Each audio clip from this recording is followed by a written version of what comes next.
फरवरी 2026 के last week से stock market काफ़ी वोलाटाइल है और इस वोलाटाइल होने का एक ही कारण है, ईरान और यूएस का वॉर। जब कभी ट्रंप का स्टेटमेंट कुछ पॉजिटिव आता है कि कुछ समझौता होने वाला है तो क्रूड ऑयल का रेट नीचे चला जाता है और जैसे क्रूड ऑयल का रेट नीचे जाता है स्टॉक मार्केट ऊपर जाता है। लेकिन अचानक ट्रंप बोलते हैं कि मैं ईरान पर बम फोड़ दूंगा, ये कर दूंगा, वो कर दूंगा, तो क्रूड ऑयल का रेट उनके बात के हिसाब से, उनके स्टेटमेंट के बेसिस पे ऊपर जाता है और जैसे ही क्रूड ऑयल का रेट ऊपर जाता है स्टॉक मार्केट नीचे जाता है। फरवरी के लास्ट वीक से अभी तक स्थिति यही रही है और यदि इस वीक की बात करें स्टॉक मार्केट की तो पिछले 2 दिनों में ये करीब 2.7% के आसपास ये नीचे गिर चुकी है। हालांकि आज कुछ रिकवरी देखी जा रही है, पता नहीं कल क्या होगा। ये प्रेडिक्ट करना कि कल क्या होगा ये आज के दिन में काफ़ी मुश्किल है कि क्या पता ट्रंप साहब कुछ पॉजिटिव बोल दें तो शायद मार्केट काफ़ी ऊंचा चला जाए, ट्रंप साहब यदि कहीं नीचे बोल दें तो ये मार्केट और नीचे चला जाए। सो ये प्रेडिक्ट करना आज के दिन में काफ़ी मुश्किल है। अब सबसे बड़ी समस्या ये होती है इन्वेस्टर्स के लिए, खासकर म्यूचुअल फंड इन्वेस्टर्स के लिए, आखिर इस चेंजिंग मार्केट सिचुएशंस में उनको कौन सी स्ट्रेटजी अपनानी चाहिए। तो म्यूचुअल फंड सेगमेंट में सेबी कैटेगराइजेशन के हिसाब से एक सेगमेंट है, जो सेगमेंट का नाम है flexi cap segment. Flexi cap segment का फीचर्स ये है कि ये अक्रॉस द सेगमेंट इन्वेस्ट कर सकता है बिना कोई लिमिटेशंस के। एक ही लिमिटेशंस है कि जब ये इन्वेस्टमेंट करेंगे तो अपने पोर्टफोलियो का कम से कम 65% एक्सपोजर इक्विटी में रहेगा और 35% कुछ और कर सकते हैं। इसका मतलब ये 65% मिनिमम है। इसका मतलब ये भी हो सकता है कि 100 का 100% वो इक्विटी में ही इन्वेस्ट कर दें। इसका ये भी मतलब हो सकता है कि 65% इक्विटी में करें, 35% डेट में करें।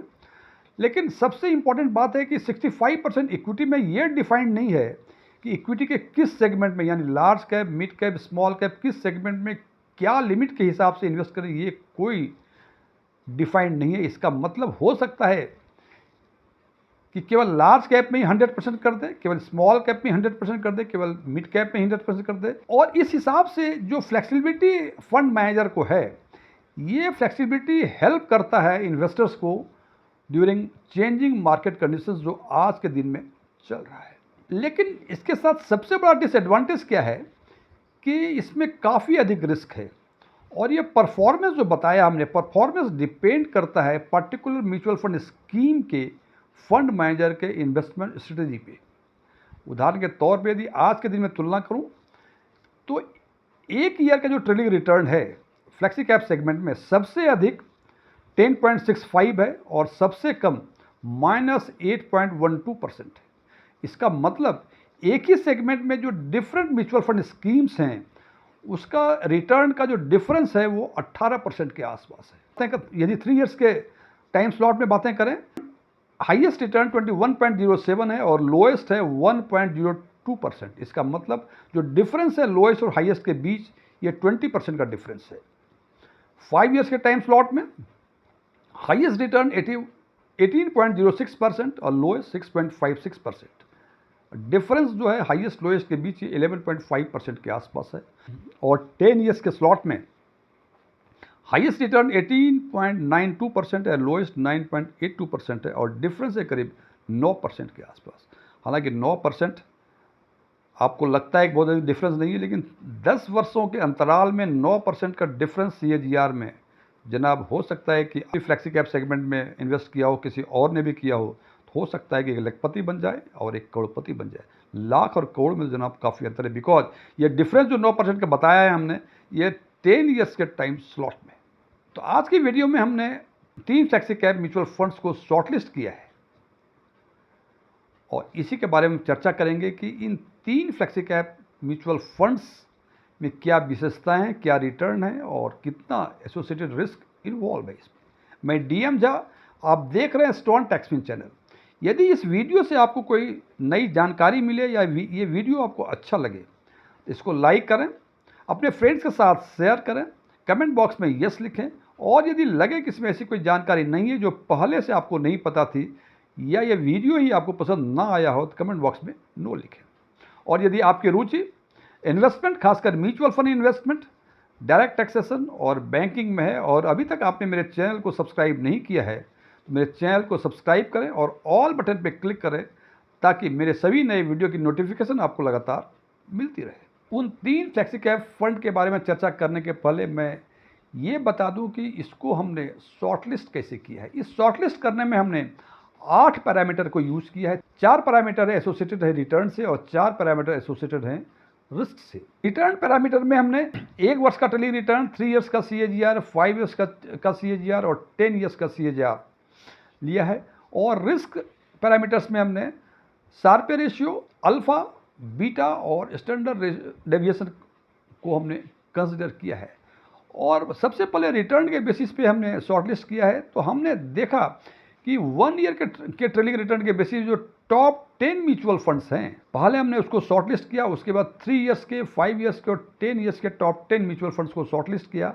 और ये देखा हमने कि इन चारों ही टाइम स्लॉट्स में कौन से फंड्स कॉमन है, यानी कौन से म्यूचुअल फंड इन चारों ही स्लॉट्स में टॉप 10 में आते हैं। और इस हिसाब से जो हमने फंड को शॉर्टलिस्ट किया उसमें है आदित्य बिरला सन लाइफ का फ्लेक्सी कैप, दूसरा है क्वांट का फ्लेक्सी कैप और तीसरा है बैंक ऑफ इंडिया का फ्लेक्सी कैप। ये जो मैंने नाम लिया इसकी कोई रैंकिंग नहीं है, ये रैंडमली हमने इन तीनों फंड को ऊपर नीचे लिखा हुआ है, तो इसको आप रैंकिंग ना समझें।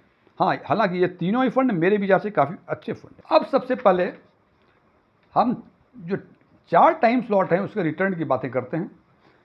तो 1 ईयर के स्लॉट का जो फ्लेक्सी कैप सेगमेंट का एवरेज और बेंचमार्क में से जो अधिक है उसका जो रिटर्न है वो 6.15% है।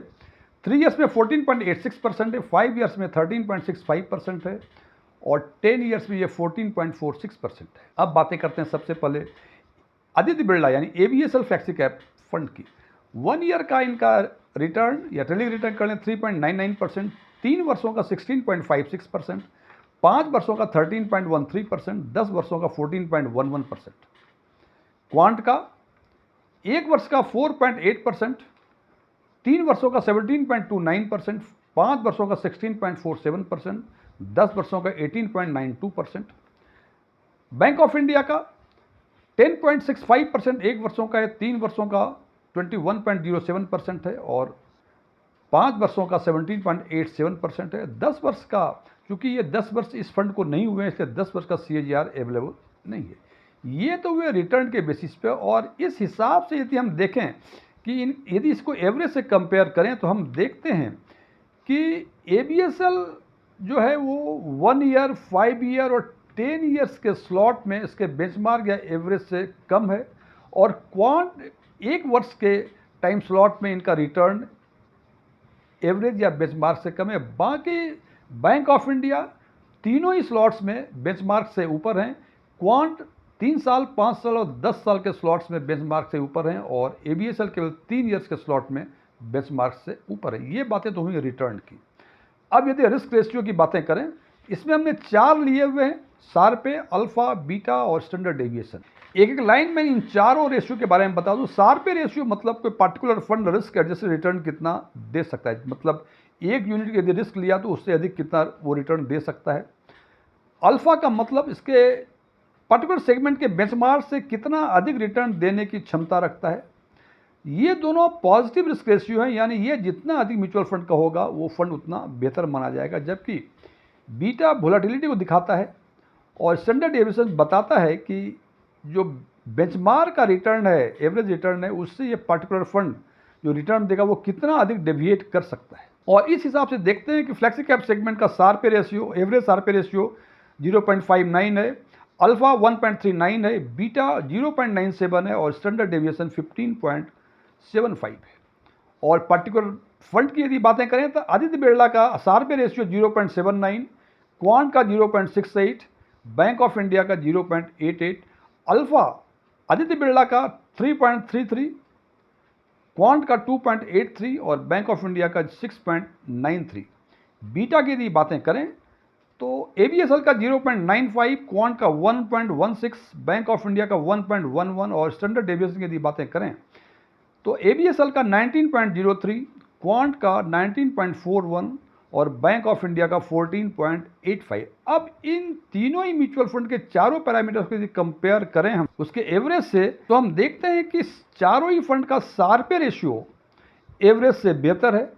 अल्फा भी चारों फंड का एवरेज से बेहतर है, लेकिन बीटा जो है केवल 0.95 जो आदित्य बिरला का है वही एवरेज से बेहतर है। बाकी क्वांट और बैंक ऑफ इंडिया का 1.16 और 1.11 है जो इससे अधिक है, जो कि नेगेटिव चीज़ें हैं।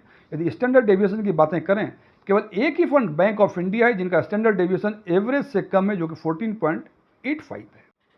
इसको यदि कंक्लूड करना चाहें तो हम देखते हैं कि आदित्य बिरला का जो फ्लैक्सी कैप फंड है, 8 पैरामीटर्स में से 4 पैरामीटर ये एवरेज या उसके बेंचमार्क से बेहतर है। वो पैरामीटर हैं 3 साल का रिटर्न, शार्पे रेशियो, अल्फ़ा और बीटा।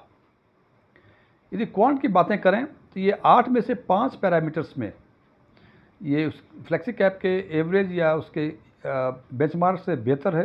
वो है 3 साल का रिटर्न, 5 साल का रिटर्न, 10 साल का रिटर्न, शार्पे और अल्फ़ा। रिटर्न में केवल 1 साल के रिटर्न जो है 4.8 वो 6.15 से नीचे है। बाकी बीटा और स्टैंडर्ड डेविएशन भी एवरेज से अधिक है। यदि बैंक ऑफ इंडिया की बातें करें तो ये 7 पैरामीटर में से 6 पैरामीटर में उसके एवरेज या उसके बेंचमार्क से बेहतर परफॉर्मेंस है। केवल बीटा ही एक ऐसा पैरामीटर है जिसमें वो एवरेज से खराब परफॉर्मर है। बीटा देखते हैं कि एवरेज इनका 0.97% है और इनका बीटा 1.11% है। अब यदि इसको हम रैंक करने की बातें करें तो यदि आप थोड़ा सा अधिक रिस्क ले सकते हैं तो बैंक ऑफ इंडिया जो है सबसे बेहतरीन फंड है अमॉन्ग फ्लैक्सी कैप फंड्स। उसके बाद क्वांट है। क्वांट में जैसे मैंने बताया कि रिटर्न के लिहाज से केवल पिछले 1 वर्षों में उन्होंने ख़राब रिटर्न दिया है। बाकी इनका बीटा एवरेज से ख़राब है, इनका स्टैंडर्ड डेविएशन भी एवरेज से ख़राब है। ABSL 8 में से केवल 4 में ही बेहतर हैं। तो हम इसको रैंक करने की स्थिति में कह सकते हैं कि बैंक ऑफ इंडिया हम मेरे विचार से 1 number, quant 2 number, ABSL 3 number. हालांकि तीनों ही फंड अच्छे हैं। हालांकि ये अच्छा बुरा और रैंक की बातें होती हैं, ये डिपेंड करता है इंडिविजुअल इन्वेस्टर्स के परसेप्शंस पे। ये मेरे विचार थे, मेरे विचारों से सहमत होना कोई ज़रूरी नहीं है। मेरे विचार से यदि आप सहमत हैं तो कमेंट बॉक्स में एग्रीड लिखें, और यदि सहमत नहीं हैं कमेंट बॉक्स में नॉट एग्रीड लिखें। वीडियो क्लोज करने के पहले मैं कुछ डिस्क्लेमर देना चाहता हूं कि मैं कोई म्यूचुअल फंड एडवाइज़र नहीं हूं। मेरे पास MFI का कोई रजिस्ट्रेशन नंबर नहीं है, नहीं मैंने सेबी के कोई एग्ज़ाम इस कॉन्टेक्स्ट में पास किए, नहीं मेरे ऑफलाइन या ऑनलाइन कोई क्लासेस चला करते हैं म्यूचुअल फंड पे। ओपन डोमेन में जो भी इन्फॉर्मेशन अवेलेबल है उसके बेसिस पर मैं आम लोगों के लिए आम वीडियो बनाया करता हूँ। Thank you.